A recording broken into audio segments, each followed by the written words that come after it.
Hey there boys and girls, Lucky here and welcome back to another CSGO video. Today with another episode of Noob to Pro reviews, which should help you to get better at Counter-Strike Global Offensive. As always, Noob to Pro is a 3-part series, meaning on Mondays you'll always get a big tutorial video like this one, including your training routine that you should be doing for the week. Then on Tuesday, me and my girlfriend will be streaming. You can see the times on screen right now. So in my stream I'll be answering questions regarding the Noob to Pro's episodes, and then in my girlfriend's stream she'll actually be doing the training. And then on Sunday there's sometimes a highlights episode or just some sort of follow-up or roundup of the week. And I'd say let's get right into it. Alrighty, now let's talk about passive game sense, or most commonly referred to as just game sense. So if someone is usually talking about game sense, they mean the passive part of it. It's basically you subconsciously knowing where the enemies are, what are they going to do, and basically how to counter what they're trying to achieve at, and it's most likely going to win the round.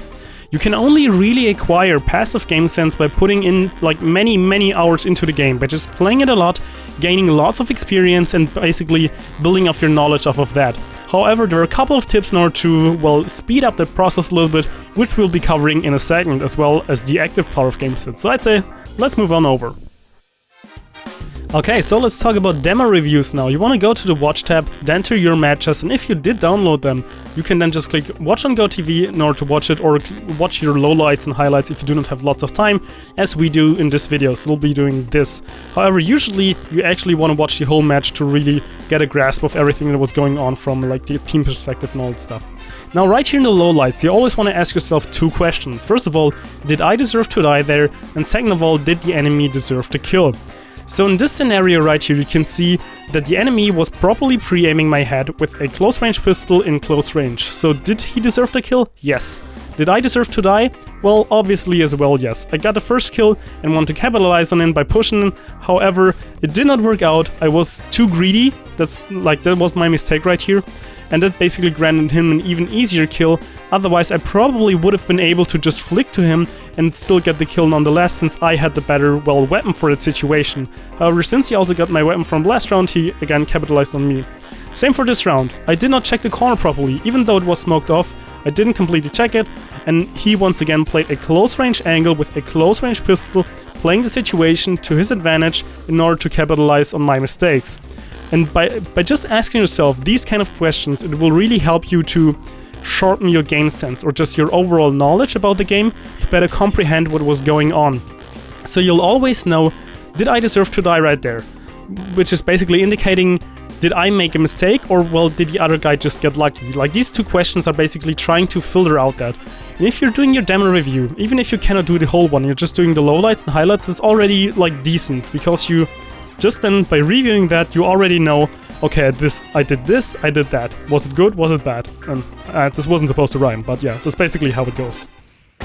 Now let's talk about the highlights, because of course you want to take a look at your lowlights, you want to know why you died, you want to see what the enemies did well, but you also want to take a look at your highlights. And especially when watching your highlights like I'm doing right here, you want to be very critical of you, because it can be very easy to just get in the habit of, well, yeah, I did this kill very good and also this one, and that's what the two questions are for. You always want to ask yourself, did you did well, or was the enemy just bad? And sometimes both that can happen, of course, but for example, just now you also saw the previous scenario where I tried to capitalize on the first kill, and then I wanted to pick up the smoke grenade, meaning I did not properly pre-aim the corner and just was an easy target for the other guy.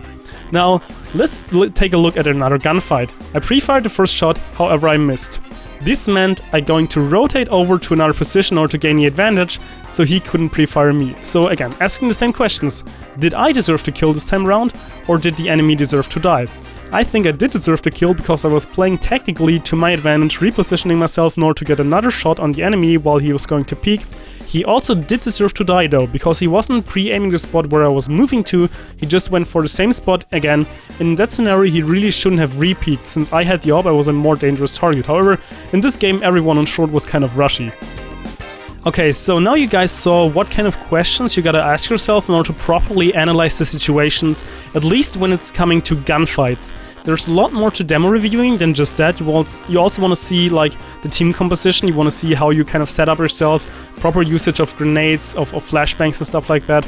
And in a couple of seconds there's also a kill coming up, where I was again going up to the Tetris side on A side Mirage, I had an AWP, and the enemy did use a flash. I saw the flash coming, so in that scenario he did a bad flash, meaning I was able to dodge away. However, since my dodge was bad, I also, well, got blinded, which meant I could have deserved to die there, as well as he did, because we both messed up. However, since we both messed up, it kind of evened out in the end eventually again. So again, just being very critical of yourself in order to analyze the situation properly. And right here, that's the part where I talked about. You see, I saw the flash, turned away. However, I was not properly doing it. And then we both kind of did not, well, capitalize on each other. However, I still got out on top because I was pre-aiming the spot more efficiently than he did. So let's move on over to our next topic.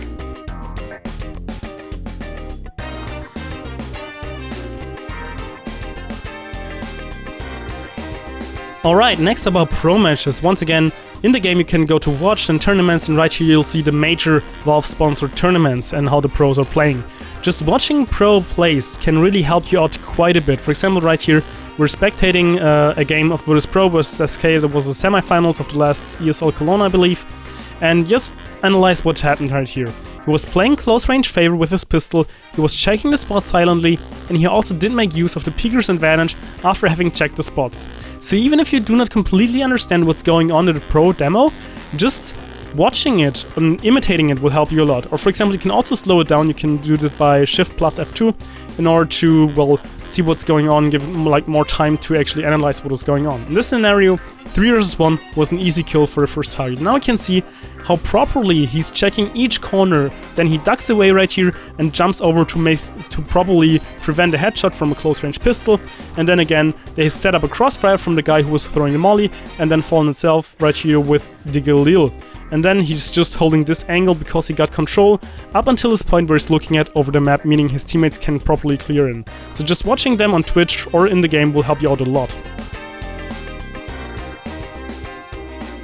Alright, let's talk about active game sense now. It's a little bit easier to acquire since it doesn't require tons and tons of hours in just playing the game, but more like specific information pieces that you can kind of capitalize on. Meaning, you want to keep track of their economy, you also want to count their utility. For example, okay, they already threw 3 nades, well, smoke grenades that is, meaning they only have 2 left at max. You also want to identify the enemies, for example, like in the callouts video. Do they have like weapons? Are they damaged? Where's the bomb? Stuff like that. And you also want to exclude possibilities. By checking certain spots, you know, the enemies will be at another part of the map. And it's basically, once again, capitalizing on information and then giving the callout in order to make your team stronger.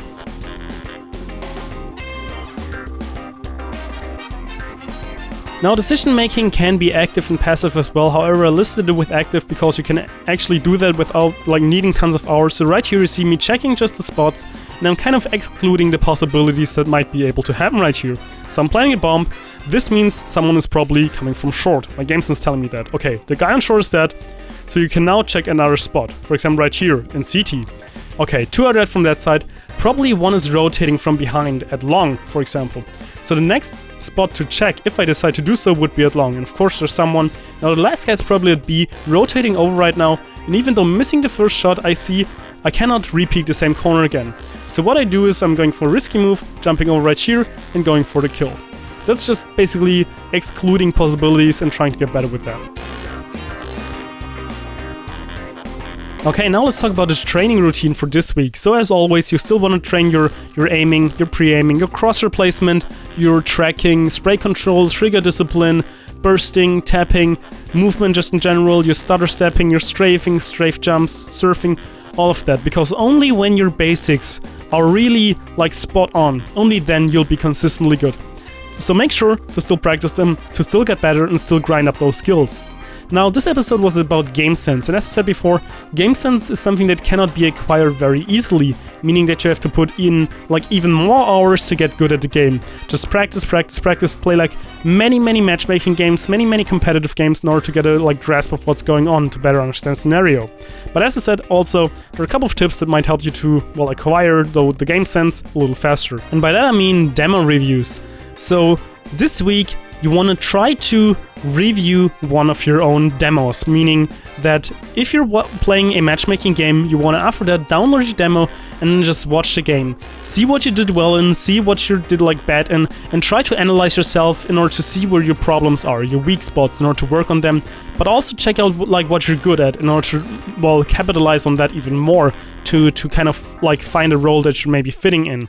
Now, if you do not have time to watch the complete demo, because of course it might take like an hour or 1 hour and a half just to do that, you can also then just do the highlights and lowlights quick version, but at least you want to do that 3 times then, because you really are getting a lot less information by doing that. However, you're still getting information, but you want to do more of them in order to compensate for that. And then again, just asking yourself the questions: did I deserve to die there? Did the enemy deserve to kill? Or did I deserve to kill? Or did the enemy deserve to die there? And just by asking those questions, you'll be able to better analyze your own gameplay. But yeah, I think it's pretty much all for now. I hope you enjoyed the video, and luckySkillFaker out.